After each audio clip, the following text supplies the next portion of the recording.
3 steps to empathetic leadership. Hello, today's story comes from the bustling city of Bangalore. Fresh out of engineering college, Rohan had recently joined a tech company. He was like all youngsters, eager to make a mark in the new role he had joined. He soon realized that his technical skills were not enough to get accepted as a contributing team player and excel.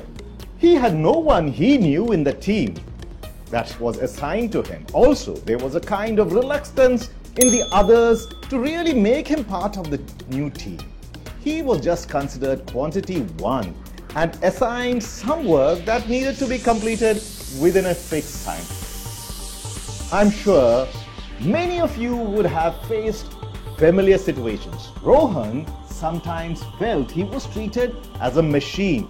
All the team building and bonding exercises done by the HR team were kind of superficial.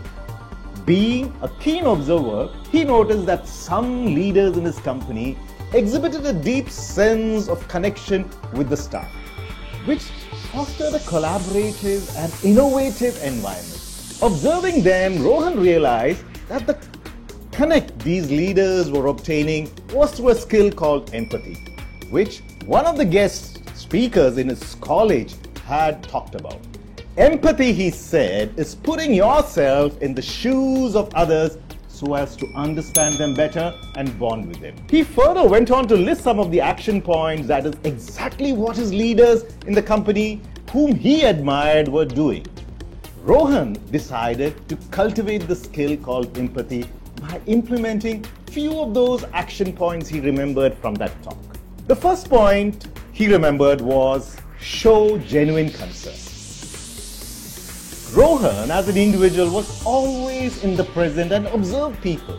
Over the past week, he had noticed that one of his teammates, Ankit, was unusually withdrawn and less enthusiastic. Instead of ignoring the changes, Rohan intentionally struck up a casual conversation with Ankit. Through careful listening and asking a few open-ended questions, Rohan learned that Ankit was struggling with some personal issues at home. Rohan offered a listening ear and shared some resources that could help Ankit. Ankit was able to manage his stress. This act of concern put Rohan in a different light. Ankit felt Rohan genuinely cared about his well-being and took him on as a friend and got him involved in his extended group of friends in the company. Rohan's genuine concern and support led to a noticeable improvement in Ankit's morale and performance too. The other action point he remembered was to lend a listening ear, also called active listening. Rohan practiced active listening during team meetings and discussions. On one occasion, Priya, a senior developer, was presenting her idea about a critical project. As usual, Rohan made it a point to fully pay attention to what she was saying. He maintained eye contact and nodded to show his engagement. After Priya had finished, Rohan, overcoming his mental inhibitions, asked 2 thoughtful questions. Thoughtful follow-up questions.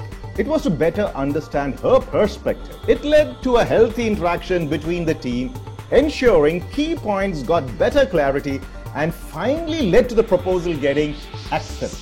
Priya, after her presentation, personally thanked and appreciated Rohan's genuine interest, and their interaction further strengthened.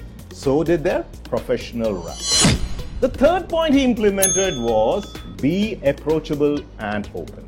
With a few weeks of taking action on developing empathy, his circle of influence had increased. Rohan by nature was always helpful and ready to lend a helping hand. This action came naturally to him. In one incident, Ria, a junior to him, came up with an alternative approach to a coding problem, which she felt was good, but feared rejection and feared public humiliation.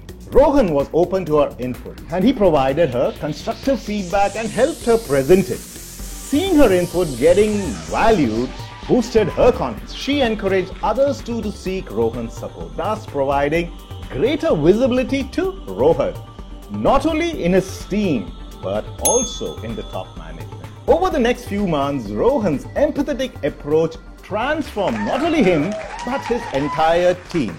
The dynamics in the team became more collaborative, creative and supportive of each other. His team's lead valued him more now as productivity had improved and the overall work environment had become more positive and inclusive.